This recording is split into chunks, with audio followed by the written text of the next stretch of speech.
Sam corn మాట్లాడిన మాటలనైతే Indian team చాలా స్ట్రాంగ్‌గా తీసుకున్నట్టున్నారు. సో, అతనికైతే వికెట్ ఇవ్వకుండా అయితే వాంచి పారేశారు స్కోరు. అతను వచ్చేసి వేసిన ఓవర్లు 4 ఓవర్లు 53 రన్స్ అయితే ఇచ్చాడు 13.25 ఎకానమీతో. సో, అతనే కాదు అందరి బౌలర్‌ని కూడా అలాగే కొట్టారు.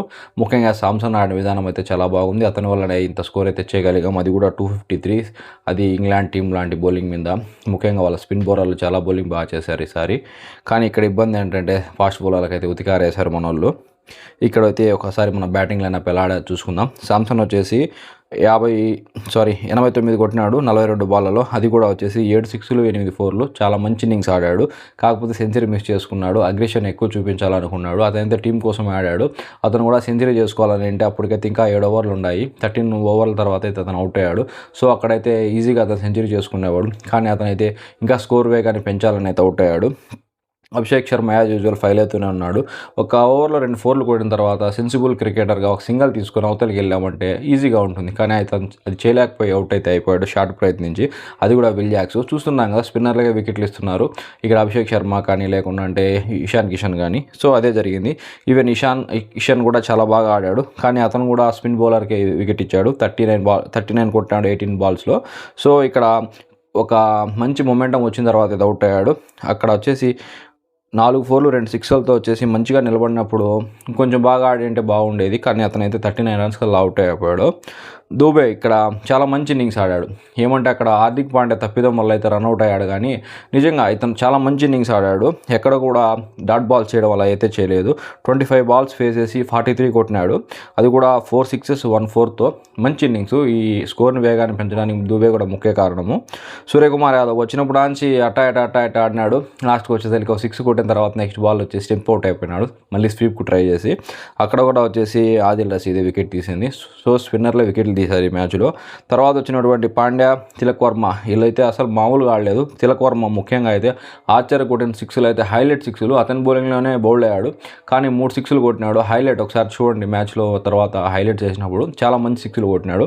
అతను ఎలా అయితే మన వాళ్ళు అంటా ఉన్నారు కదా వన్డే ఆడినట్టు ఆడతాను స్ట్రైక్ రేటు సరిలేదు అది ఇదని.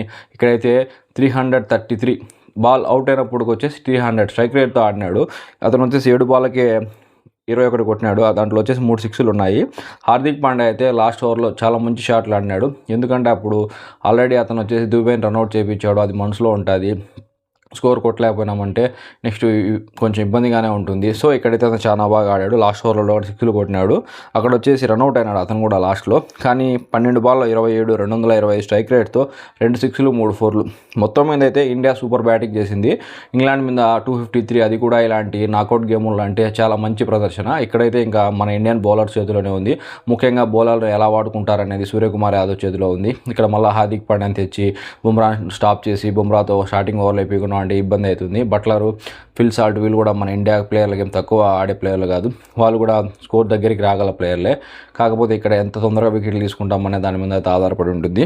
సో, ఇక్కడైతే ప్రతి బౌలర్ వచ్చేసి 10 అబోవ్ రన్ రేట్తో అయితే కొట్టించుకున్నారు ఎకానమీ. ఆర్చర్ వచ్చేసి 4 ఓవర్లు 61 ఇచ్చినాడు, 1 వికెట్ తీసినాడు. తర్వాత వచ్చేసి విల్ జాక్స్ 4 ఓవర్లు వేసి 40 రన్స్ ఇచ్చినాడు 10 ఎకానమీ. కాకపోతే 2 వికెట్లు అయితే తీసినాడు. ఇషాన్ కిషన్ ప్లస్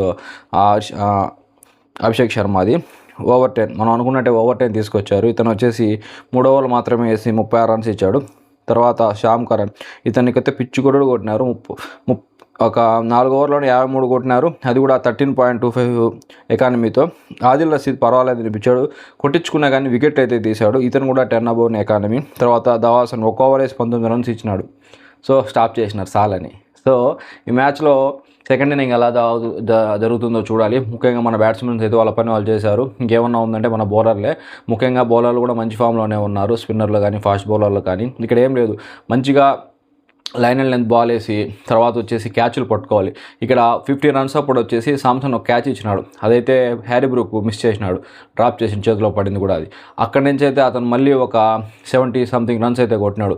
అప్పుడైతే చాలా ఇబ్బంది అయిపోయింది. అక్కడ అతని ఆట 15 రన్ల కాడ ఆగిపోయి ఇంత స్కోర్ చేసేవాళ్ళు కాదు. సో, ఇక్కడ క్యాచ్లు డ్రాప్ అవ్వడం అంటే మ్యాచ్ డ్రాప్ అయినట్టే. సో, మన ఇండియా ఈ వరల్డ్ కప్లో అయితే క్యాచ్ పట్టిన పర్సెంటేజ్ చాలా తక్కువ ఉంది ఎఫిషియన్సీ. సో, ఇక్కడైతే ఎలా చేస్తారో ఫీల్డింగ్ అనేది చూడాలి. క్యాచ్లు పట్టామంటే ఈజీగా మందే మ్యాచ్. క్యాచ్లు డ్రాప్ చేసుకుంటూ పోతే 2-3 ప్లేయర్లు ఒక 50 ఆట కొడతా పోయారంటే 250 కూడా కొట్టగలరు. ఇంగ్లాండ్ వాళ్ళు కూడా ఏమంత తీసిపోయే ఆట కాదు. సో, చూద్దాం మన ఇండియా ఎలా ఆడుతుందో. Hope for the best. Thanks for watching this video.